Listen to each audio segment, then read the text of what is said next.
A reading from the Acts of the Apostles.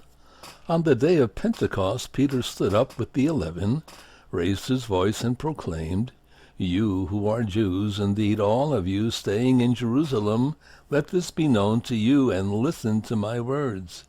You who are children of Israel, hear these words. Jesus the Nazarene was a man, commended to you by God with mighty deeds, wonders, and signs, which God worked through him in your midst, as you yourselves know. This man, delivered up by the set plan and foreknowledge of God, you killed, using lawless men to crucify him. But God raised him up, releasing him from the throes of death, because it was impossible for him to be held by it. For David says of him, 'I saw the Lord ever before me. With him at my right hand I shall not be disturbed.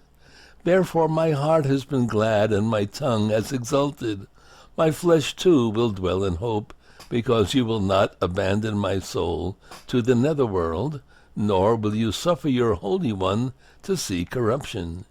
You have made known to me the paths of life. You fill me with joy in your presence.'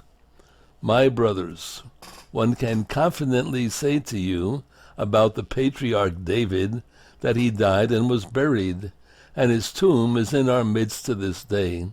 But since he was a prophet, and knew that God had sworn an oath to him that he would set one of his descendants upon his throne, he foresaw and spoke of the resurrection of the Christ, that neither was he abandoned to the netherworld, nor did his flesh see corruption. God raised this Jesus. Of this we are all witnesses. Exalted at the right hand of God, he poured forth the promise of the Holy Spirit that he received from the Father, as you both see and hear." The word of the Lord. Thanks be to God.